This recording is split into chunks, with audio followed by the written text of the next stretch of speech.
নমস্কার সবাইকে, কেমন আছেন? আমার আরেকটি ব্লগে সবাইকে ওয়েলকাম। আজকে খুব তাড়াতাড়ি উঠে পড়েছি, কারণ হচ্ছে আমার মেয়েদেরকে নিয়ে ডাক্তার দেখতে যাওয়ার একটা ডেট করেছিলাম। যেহেতু অনেক দিন ধরে যাওয়া হচ্ছে না, তাদের পরীক্ষা, তারপরে একটু ঠান্ডাও পড়েছে, সেই জন্যই আর যাওয়াও হচ্ছিল না। বছরে দুবার করে ডাক্তারের চোখের চেক আপ করে, কারণ তাদের পাওয়ার এসছে তাই। আর সঙ্গে আমার হাজব্যান্ডও ছুটিতে এসছেন, সেই জন্য ভাবলাম যে এই সুযোগে একটু মেয়েদেরকে ডাক্তারটা দেখিয়ে নিয়ে চলে আসি। সেই জন্য এই সময়টা বার করে আমরা সবাই মিলে চলে গেলাম মালদাতে চোখের ডাক্তার দেখাতে।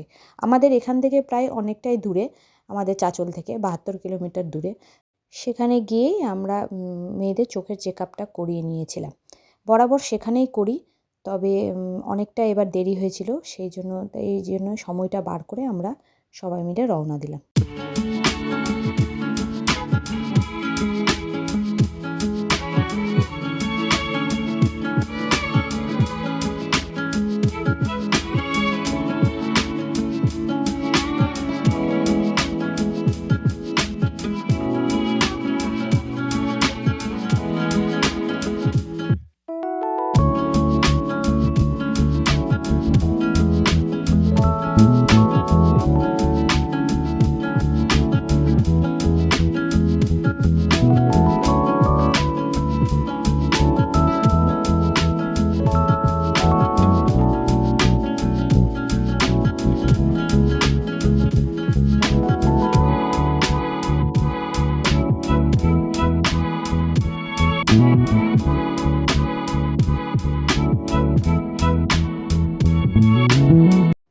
আমাদের এখানে পৌঁছাতে প্রায় অনেকটাই দেরি হয়ে গেছিলো, মানে স্যার উঠে যাওয়ারই উপক্রম ছিল। যাই হোক, কোনো রকম রিকোয়েস্ট করে ডাক্তারের অ্যাপয়েন্টমেন্ট নিয়ে নিয়েছিলাম। আর এই নার্সিংহোমটা ভীষণই সুন্দর, ভীষণ সাজানো গোছানো এবং অর্গানাইজ। আর বিভিন্ন ধরনের গাছ, অ্যাকোরিয়াম, নানা রকম শোপিস দিয়ে খুব একটা পিসফুল জায়গা এখানে তৈরি করা হয়েছে। দেখতেও ভালো লাগে, বসে থাকলে বেশ সময়টাও পার হয়ে যায়, মানে কোনো রকম বোর ফিল হয় না। তো যাই হোক, আমাদের নাম এন্ট্রি করে আমরা বসে ওয়েট করছিলাম।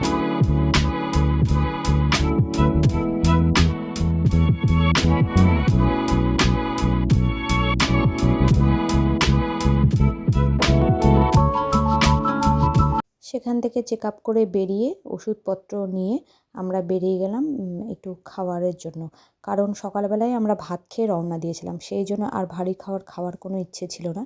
সেই জন্য এখানে আইডিয়াল বেকারিতে ঢুকে কেক, তারপরে হচ্ছে ধোসা, এইসব খাবার খেয়ে নিয়েছিলাম। আর কিছু খাবার আমরা সঙ্গেও কিনে নিয়েছিলাম, যে একটু আমাদের এখান থেকে আদিনাথে যাওয়ার প্রোগ্রাম হলো।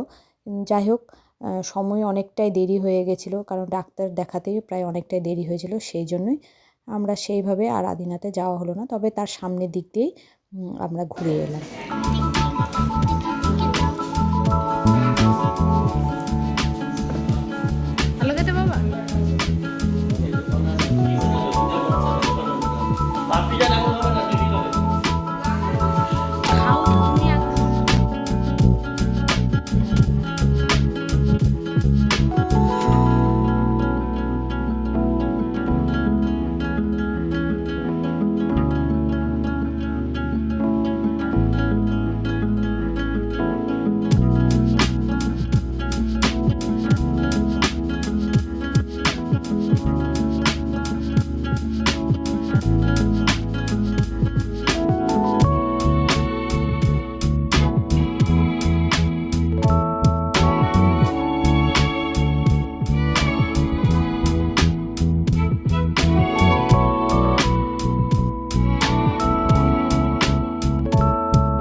সেখান থেকে এসে জামা কাপড় ছেড়ে ভাবলাম বাসনগুলো আগে মেজে নিই, কারণ সমস্ত কিছু ফেলে দিয়েই তাড়াতাড়ি করে চলে গেছিলাম।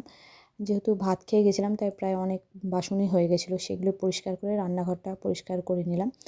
আর ওখান থেকে যখন আমরা রওনা দিয়েছি তখনই ফোন করেছিল ডেলিভারি বয়, আমার একটা পার্সেল এসেছিলো। সেই পার্সেলটা আমি নিচের একটা দোকানে রেখে দিতে বলেছিলাম। এসে ওটা ওপেনিং করলাম, অনেক দিন আগেই বুক করেছিলাম, সেই পার্সেলটা এসে উপস্থিত হলো। একটা ওড়লি, কোনো কিছু ডেকোরেশনের জন্য, কারণ আমি ঘর গুছাতে ভীষণই ভালোবাসি, তাই ছোটোখাটো এইসব জিনিস আমি কিনে থাকি। তো এই জিনিসটা এসেছিলো, দেখতেও খুব ভালো লাগছিলো। তারপরে আমরা সন্ধেবেলা যেসব খাবার কিনে নিয়েছিলাম সেগুলো খেলাম। সঙ্গে আমরা একটু মহাভারত, যেহেতু অনেক দিন ধরেই দেখছি একটার পর একটা অধ্যায়, তো ওই মহাভারত দেখছিলাম আর এই খাবারগুলোও আমরা সঙ্গে খেলাম।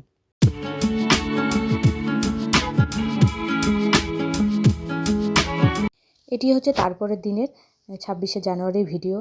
আমার যাওয়া হয়নি, কারণ মেয়েরা শুয়েছিল, সঙ্গে আমিও শুয়েছিলাম আর খুব ঠান্ডাও করেছিল। আমার হাজব্যান্ড গেছিলো, তাই সেখান থেকে কিছুটা ভিডিও সে তুলে নিয়ে এসেছিল।